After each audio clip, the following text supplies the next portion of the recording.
Now, excellent. I'd like to thank everybody for coming by. This is the first in a new season of Inside the Avatar Studio, and we have today as our special guest John Lester, who most people probably remember quite fondly as Pathfinder Linden. So just to give a bit of an introduction here, John's worked at Linden Lab from 2005 to 2010, where he acted as general strategist and product expert to help customers using Second Life for teaching, academic, and healthcare research. He was also involved with medical education, simulation, and scientific visualization. He's also served as, I'm going to butcher the word, and I apologize for this, lead evangelist in market development, broadly exploring and cultivating innovation in the intersection of emerging markets and Second Life, such as education, healthcare, enterprise, government, and entertainment. And John, Pathfinder, welcome to Inside the Avatar Studio. Great, thanks for having me.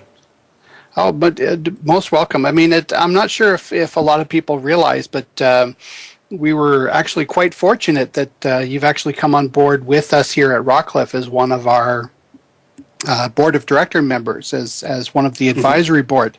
Mm-hmm.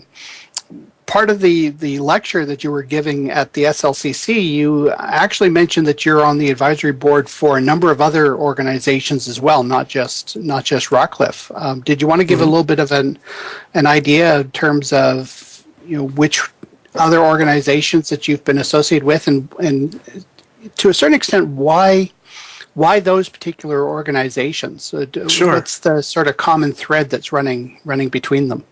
No, that's a very good question. So first of all, I'm still in Second Life, as you can see, except my avatar's name has changed. And I apologize if my voice is a little scratchy, but I've been sick the past week. My voice hasn't fully come back yet. So there are a number of very innovative things. Many innovative things still going on in Second Life that I'm still interested in after having left Linden Lab. And my basic underlying theme is still around using virtual worlds for teaching and learning, and also looking at how different types of markets and communities intersect in this environment and how they can develop through those intersections. And by that I mean things like where education intersects with the arts in Second Life. You have a lot of artists in Second Life creating very engaging experiences, and that's a primary goal for educators, is to engage their students, to get them excited and connected with content and learning experiences in Second Life. So a couple other things. I'm also involved with the Frank Lloyd Wright Museum in Second Life. They're actually an official. They're working officially with the Frank Lloyd Wright Foundation, and are doing a lot of really interesting things in terms of creating compelling content. And I think there's a lot of potential, particularly for creating immersive stories that you can use for entertainment, for education, for artistic purposes, anything you could really imagine. And I'm actually also involved in a few things in the outside of Second Life. I can't talk about all of them. Some of them very early stage startups. But really, the fundamental thing that I'm interested in is really strategic planning around how to use technology to facilitate community growth and cultural growth. And I really think of that in the broadest terms. So while I'm very interested, continuing to be very interested in virtual worlds, I'm also very interested in the entire constellation of tools that are available to us today as we're communicating. Things like Twitter, things like Facebook. I'm very interested in the explosion of casual gaming. The casual gaming space is huge. Millions and millions of people are spending little brief moments in these games that are in an underlying way, are actually very social. So if you've played any of these casual games, the ones that really take off are the ones that allow you to play with your friends. It's not playing a casual game of solitaire on your computer. It's a game that involves you helping other friends during their gameplay as well. So I'm very broadly interested in all these technologies and where they all come together and what the new possibilities are. And really, at the bottom of it all is I'm really interested in looking for new ways to tell stories using these different technologies, using virtual worlds, using things like casual games, using these different communication modalities that are connecting people and are connecting cultures. So that's kind of me in a nutshell. It's not exactly a small nutshell, though. I mean, it's a fairly. I'm full of nuts. I'm nutty. I don't know. Well, it's interesting because I mean and we've you and I we've talked about this different aspects of this over the last several months, but I mean things like what the Frank Lloyd Wright Center are doing, and I think one of the other groups you were talking about was the Oddfellow Studios, and how that's another group. How they're combining art and neuroscience. Mm-hmm.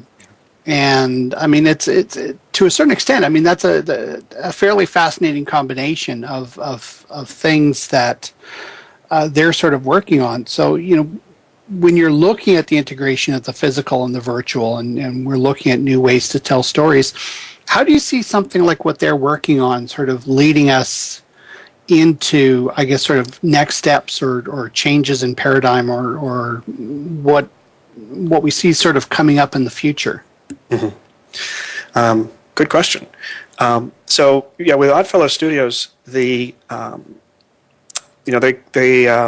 create amazing art, but they also are looking very deeply into how to do things. For instance, induce certain types of mental states that are very conducive for, say, pain relief or relaxation. This isn't New Age stuff. This is actual grounded in real science. There's actually just Google the relaxation response. There's actually a large body of literature out there that shows that you can actually induce quantifiable physiological changes in the human body based on entering what you would describe non-scientifically as different sort of meditative states. And so really this is actually another key thing about what I'm interested in and where I think the future of all this is going. I'm really not people seem to think I'm like a real kind of gung-ho transhumanist kind of person, where like we're going to be uploaded in these machines and the machines will combine with us and machines will make us better. I'm really not. I'm not quite sure how people got that idea. What I'm all about is augmenting and recognizing what makes us human.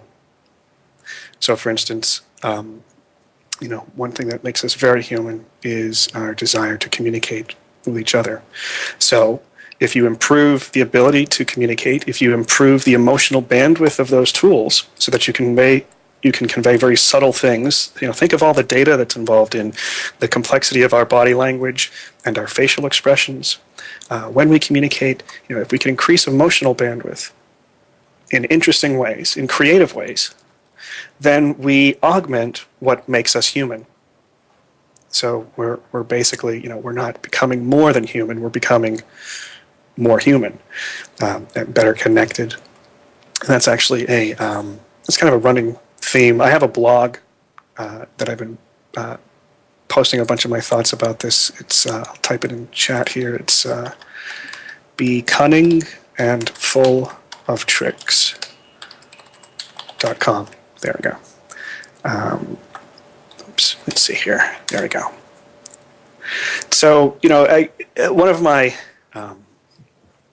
sort of personal heroes of all time was Doug Engelbart, who was an engineer is an engineer, and he did things like invented the mouse, and he constantly talked about this concept of augmenting the human mind.